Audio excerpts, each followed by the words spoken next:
Thank you, Mayor. First, I just want to acknowledge your leadership around this pandemic that's happening in the city, and I couldn't imagine sitting in your seat or your shoes at this time. So I want to thank you for that. Thank you.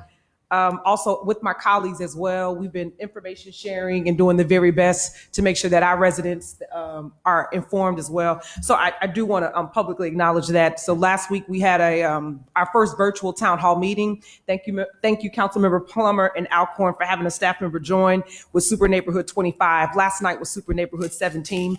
And then later this week will be Super Neighborhood 20. So the business of the city is continuing. People are interested in talking about more than Corona, and they're interested in what's actually happening in their neighborhood. And we're doing our very best with that. But I do want to highlight, again, the rental issue.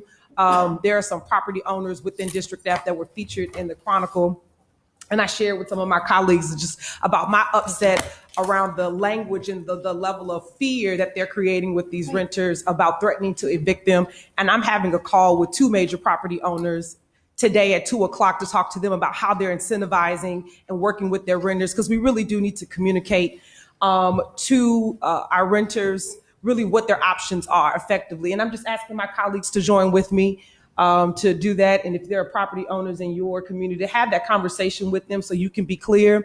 And we're also having a conversation with the Houston Apartment Association so we can make sure that we're on one accord, very clear that we're limited in terms of what we can do as a city.